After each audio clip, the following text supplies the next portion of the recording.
like to start off this series with a very persistent myth. The myth that resistance, like res, always comes at a significant cost. A cost of production, a cost of yield, a cost of plant performance. Something needs to give.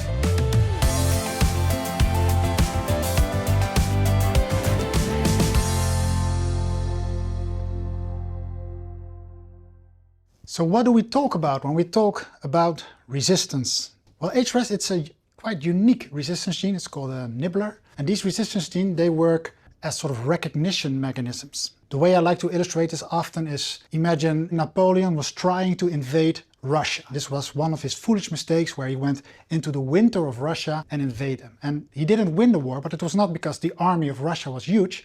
It was because those soldiers, those Russian soldiers, they looked in the distance and they saw Napoleon coming. And what did they do? They burned down their entire village and they just went east. So as soon as Napoleon and his troops came there was nothing there to feast upon. They went again to the next time, and then the soldiers again look out, they see Napoleon and his troops coming, burn down the entire village. And this is called a scorched earth tactic, and this is exactly how the plant cell also works. The plant cell recognizes the invader and it just burns down, local cell death, all the surrounding cells, and therefore the virus can no longer utilize the mechanisms of the plant cell. It's called an active resistance mechanism.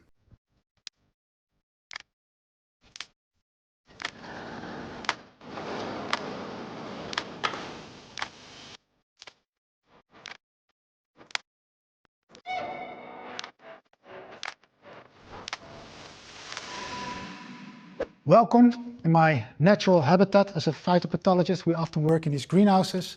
We do a lot of trials for diseases. And here you can see these two plants. This is a normal tomato plant. It will yield some nice red fruits. And here we've got a wild cousin. It's called a habrogitis. They might look quite similar now, but after a few months, the fruits will be very different. Will be hairy fruits, unedible, whereas these make very nice fruits. But this is a gold mine for resistance breeding, because in this genetics lies the res gene, the gene that gives us resistance to TOBRFE. But how do we get from this plant to this plant while keeping the resistance? We start with two tomato parents. One is wild and carries the res resistance gene, the other is our tasty, productive tomato, but it's susceptible. When we cross them, we get the first generation. These plants all look very similar. A predictable mix of both parents, and they all carry half wild, half elite DNA.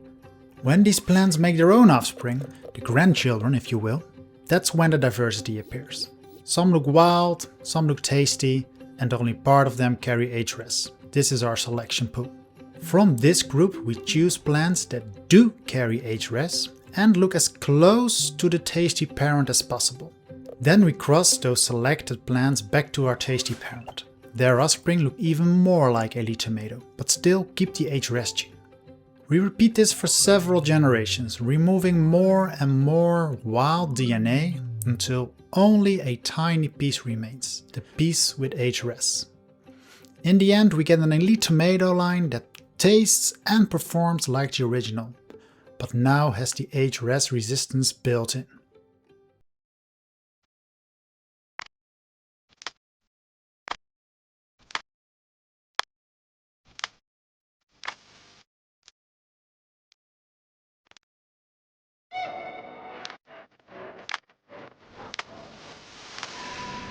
Hey Walter. Hey Manus. How's it going? Good, how are you? Pretty good. We just explained a little bit marker-assisted backcrossing, how that can really speed up resistance breeding in the modern breeding era. Can you say a little bit about what is a marker and how does it actually help the process? Of course, so actually in this lab we look at DNA, and with these differences of the DNA levels we're trying to make genetic flags, and those little flags we use to create pinpoints in the genome. And those points we try to use to integrate our resistances into new varieties of ensa. So without those markers, breeding is much more slow than what we do now. The identification of the res gene came, of course, with a lot of dedication of the whole team, but also with a bit of luck. The gene was located in a recombinant hotspot, as you call it, that enabled us to quickly identify the gene and to integrate this with the markers into a lead material without negative effect.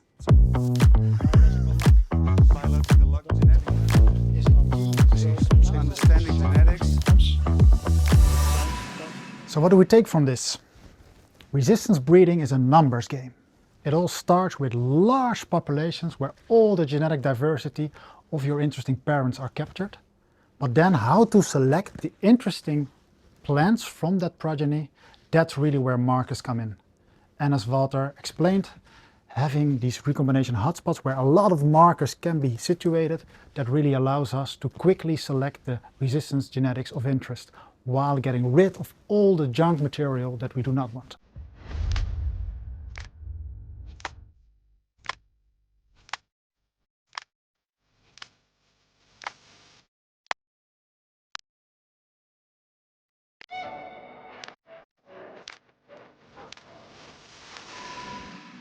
So Martijn, we heard about marker-assisted backcrossing, how we can use markers to really speed up the process.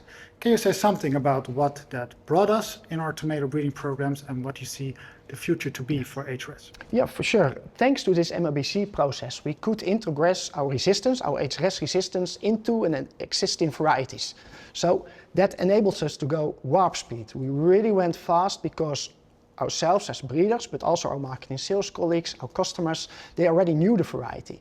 And can you speak to the value of having this flag where sort of the marker is positioned within the genome, that is very small, the small integration versus a large integration. What actually does it do for you as a breeder? To have a flag on the DNA, which we know this is a very tiny fragment, it's of utmost importance to go fast, to not have genetic drag, to only need to follow a small piece of the DNA. So at this moment, we added HRS in our elite lines, but that's the basis. We now have a set basis with resistant material, and from here we focus on making the best varieties for our growers in yield, quality and post-harvest.